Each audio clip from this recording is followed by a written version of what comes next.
Hello everyone, welcome back to my new video. আমার অন্য একটি ভিডিওতে তোমাদের সবাইকে অনেক অনেক অনেক স্বাগত জানাচ্ছি। তো মাসির বাড়িতে সকালবেলা থেকেই ব্লগটা শুরু হয়ে গেল। এখানে আমার দিদুন কাটছে শুটকি মাছ, কারণ আজকে মৎস্যমুখী। তো সবার আবদার কাঁচা মাছের সঙ্গে সঙ্গে শুটকি মাছও খাওয়াতে হবে, তাই দিদুন কাটছে শুটকি মাছ। আর রান্নাঘরে এসে দেখি এখানে ডাল বসে গেছে।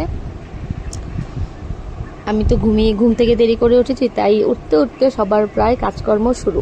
এখানে সবজি কাটাও কমপ্লিট। এটা দিয়ে এক রকমের রসুন দিয়ে একটা রান্না হবে। আর আমার দিদুন দেখো কত কাজ করছে। শুটকি মাছ কাটার পর আবার শুটকি মাছের পুরো আইটেমটাই দিদুনের উপরে। এখানে পেঁয়াজ রসুন কাটা হচ্ছে, যেরকম করে আমি রান্না করি তোমাদের সাথে যে একদিন শেয়ার করেছিলাম, ঠিক সেভাবেই শুটকির চাটনি করা হবে। আমার দিদুন কত কাজ করছে। আর এই যে দেখো কাটার পরে মশলাও পেস্ট করে নিয়েছে একদম। আর এখানে এই যে কাঁচা মাছের সরষা দিয়ে পাতুরি হবে, শুটকি মাছ, আরও কী সব রান্না হবে তোমাদের সাথে শেয়ার করবো। একটুখানি দেখতে থাকো ভিডিওটা। মাছগুলো মাখানো হচ্ছে। আজকে ভিডিওটা আমি ফাস্ট করিনি, কেন কি একটুখানি তোলা হয়েছে। এটাকে যদি আবার ফাস্ট করতে যাই তাহলে 3 মিনিট থেকে কম হয়ে যাবে, যার জন্য আজকে ফাস্ট করা হয়নি। যেরকম ছিল সেরকমই আছে। মাখিয়ে নিচ্ছে মাছগুলোকে। আর এখানে মাছের ডিম আছে, সেটা দিয়েও কিছু একটা হবে হয়তো। দেখা যাক কী রান্না হয়। আমি একটু একটু করে ভিডিও তোলার চেষ্টা করেছি, কেননা ভীষণ গরম আর রান্নাঘরে এত ভিড় যে আমি জায়গাই পাচ্ছিলাম না। এখানে দেখো দিদুন শুটকি মাছ রান্না করতে বসিয়ে দিয়েছে। দেখে মনে হচ্ছে না একদম জিভে জল চলে আসছে। আমি যেভাবে রান্না করতাম ঠিক সেভাবেই, কেননা এই রেসিপিটা দিদুনের থেকে আমার মা শিখেছে, মার থেকে আমি। যা গন্ধ বেরিয়েছিল, সেন্ট বেরিয়েছিল রান্নার সময়, এখনও নাকে লেগে আছে। আর এখানে হচ্ছে কাঁচা মাছ ভাজা। শুটকিটা হয়ে গেছে, বাট তোমাদের শেষে দেখাবো তোমাদের কি ফাইনালি রান্না হলো। তো কথা বলতে বলতে রান্না ওদিকে কিন্তু শেষ।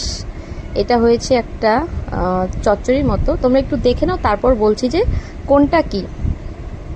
সব রান্না এদিকে কমপ্লিট, প্রায় 1টার মতো বাজে। এরপর খাওয়া দাওয়া হবে। তো এটা হয়েছে প্রথমে এটা শুটকি মাছের চাটনি, ডাল, আর হয়েছে সর্ষে দিয়ে মাছের একটা ঝাল মতো। আর এদিকে রসুন দিয়ে মাছ ভেঙে কাঁচা মাছ দিয়ে এই চচ্চড়িটা রান্না করা হয়েছে। তো দুপুরের খাওয়া দাওয়া করতে আমরা বসে গেছি। 2:30 মতো বাজে। এরপর আবার যাবে ভাইয়ের জন্য সবাই মেয়ে দেখতে। আমাদেরকেও বলেছে, বাট আমরা যাব না। তো এখানে একে একে সবার খাওয়া দাওয়া হয়ে গেছে। এবার সবাই রেডি হয়ে বেরিয়ে পড়েছে মেয়ে দেখতে। এটা আমার মাসি, মেসো যাচ্ছে না। আর এই যে আমার দাদু ভাই নাতির জন্য বৌমা দেখতে যাচ্ছে। এই আমার ছোট মামি, এই মামির ছেলের জন্যই মেয়ে দেখতে যাওয়া হচ্ছে। আর আমার দিদুন। তো 4-5 জন যাবে, বেশি মানুষ যাবে না। প্রথমেই একটু লোকনাথ বাবার মন্দিরে যাচ্ছে নমস্কার করতে, যাতে মেয়েটা পছন্দ হয়ে যায় আর কি। আর মিটি দেখো কার জন্য পান নিয়ে যাচ্ছে। এটা আমার রুম্পা বোনের মেয়ে। আর আমার মেয়ে তো এখানে এসে আমাকে চিনতেই পারছে না, দেখলে অ্যাটিটিউড। আর দিদুনের তো কাজই শেষ হচ্ছে না। এদিকে সবাই ডেকে যাচ্ছে আর উনি জামা কাপড় তুলতে ব্যস্ত। মনে হচ্ছে আমরা কেউ বাড়িতে নেই। তো যাই হোক, ভিডিওটা তোমাদের কেমন লাগলো একটু একটু করে করার চেষ্টা করেছি ভিডিও তোলার, কেননা সারাদিন বোনদের সাথে খুব আড্ডা দিচ্ছিলাম। তো শেষ করছি এখানে, টাটা।